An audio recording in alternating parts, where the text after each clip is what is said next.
और बिहार से ने बाहर करोगे। अब हमारा आपका पलायन नहीं होगा, बीजेपी का पलायन होने जा रहा है। करोगे पलायन इनका? इसलिए इन्हीं शब्दों के साथ मैं एक बार फिर अपने नौजवान प्रत्याशी आसिफ अहमद, जिनका चुनाव चिन्ह लालटेन, ये लालटेन पुरानी नहीं है, हमारे पास अभी तो पुरानी आई है, नई वाली भी है, एलईडी बल्ब वाली।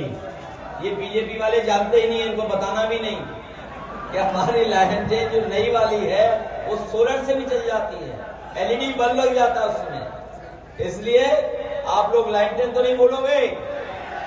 ये लालटेन वो है जो रोशनी दिखाएगी, अंधेरे को दूर करेगी।